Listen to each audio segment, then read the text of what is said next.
long time ago, my grandfather, Harry John Score, fired up my imagination and instilled in me a deep love for history with countless stories of his past. Now, I am a grandfather with stories of my own to share with my granddaughter, Hannah. Oh, and now, with the help of the World Wide Web, I can share them with you. Simple little tales of life from years and years ago.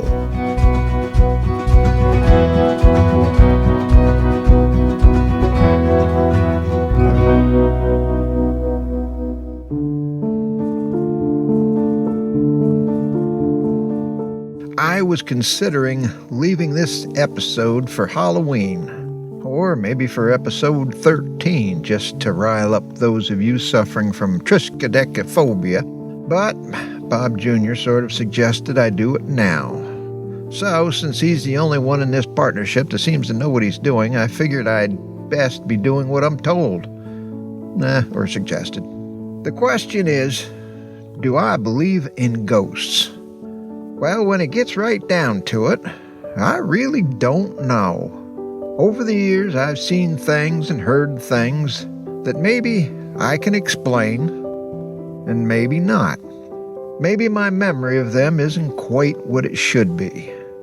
Maybe I didn't understand what I was hearing or seeing. Maybe I was dreaming. Maybe, just maybe, it was something else. I'll tell you what I'm going to do here. I'll tell you what I've seen and heard over the years, then you tell me. Now, none of this is made up like some TV reality show. TV and reality in the same sentence? That's a joke. Everything I'm about to tell you really happened. Most of it happened in front of me, or to me, so listen up now. You decide. First of all, there were two incidents that I didn't witness firsthand. The first one happened long before my time over on the Mercer farm, a little ways in St. Andrews Road where it crossed over the Catskill Aqueduct. That's the one where my grandfather lived during the 30s and where my father was a child. It was actually my father who told me the story. My grandfather had an uncle, the one who I believe rented that farm to him, who lived in a small house somewhere in the back of the farm. He was getting on in years, so it became routine for my grandfather to check in on him daily. One day, a day my father went along on the check-in, as they approached the dwelling, they saw the uncle walking up a hill behind it, with what looked to be a large straw hat or basket on his head. They shouted to him, but he didn't answer back. They chased after him, but he went out of sight, and they couldn't find him. Then they went back to his house, and there he was, dead. His body was cold. He had been dead for hours. Both my father and grandfather unmistakably recognized who they saw walking up that hill. But there he was, dead. Now, how could that be? Years later, when my brothers and I were teenagers, there was another incident that occurred on a weekend night when, as teenagers, we were out for the evening. Whenever we did that, my parents would lock the doors before going to bed. We all had keys to let ourselves in once we finally got home later, sometimes much later. On one such night, after my parents went to bed, and before my brothers and I returned home, they were awakened by the front door opening, loudly slamming shut, and heavy footsteps running up the stairs. My father quickly jumped out of bed and ran to our bedrooms, ready to raise hell with three rowdy, inconsiderate sons, but no one was there. He rushed downstairs and checked the front door. It was locked as usual, with a deadbolt. He searched the rest of the house, found nothing, no one. Shotgun in hand, he checked outside. No one was there, and no sign anyone had been. None of us ever figured out that one. Throughout the years my family lived at an old farmhouse, there was talk about a death in the family that lived there before us. It was just talk. No one knew for sure if it was true. But strange occurrences always seemed to happen, and we always wondered. It was an old house, built no later than 1800. The cellar had stone floors and stone walls.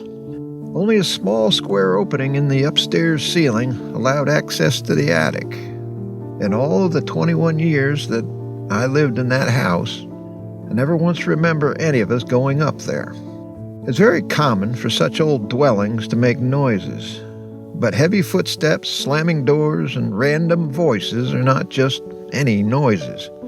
Yes, voices. There were times when a family would suddenly pause in the middle of a conversation, and from somewhere else in the house, other voices continued to speak. Different voices speaking different words. They were not echoes. Then there were the shadows, or what appeared to be shadows. They would be seen at night in the dark, more like the opposite of shadows, vague shapes of dim light in the darkness. Worst of all was the solid apparition of a child. I was very young when I saw him, probably no more than 4. I was at the foot of the stairs looking up. At the top was a small child no bigger than me. He was wearing a light-colored short-sleeved shirt and light-colored shorts. At first, I thought he was some new kid who came to play. I quickly climbed up to meet him, but once I got to the top, he disappeared. A few days later, it happened again. I don't know why, but I never said anything about that. Not until years later, long after we had all left the house. My mother told me I was most likely dreaming or somehow imagined it. After all, I was only 4 years old. My father disagreed. Although he had little to say about it, he said enough. You weren't dreaming and you didn't imagine it. There were dozens of other things over the years from 1946 to 1974. Anything you can imagine that would go bump in the night, and even in broad daylight. The worst for me was in March of 1972, just a few weeks before I moved out for good. I woke up early one morning and sensed someone was climbing in that bed with me. Strangest sensation ever. I could feel the mattress pressing down next to me. Scared the crap out of me. Flew out of that bed like it was on fire. Turned on the lights, looked in and under the bed, looked everywhere. Whatever or whoever it was gone. Weeks later, April 1st, for me, was the last morning in that house. 2 years later, my parents and younger brother moved out as well. It was the perfect house for a large farm family. We had some good times there. Still, none of us were sorry to leave. By the way, recently in the past few years, from posting my writings and drawings on Facebook, I've been fortunate to make contact with all of you. One of you, it turns out, is a descendant of the Mills family. Sent me pictures of the farm, the barns, and the farmhouse, and the family that lived there before us, and a picture of a little boy dressed in a light-colored short-sleeved shirt and light-colored shorts who died in that house. And, as you all know, that was years and years ago.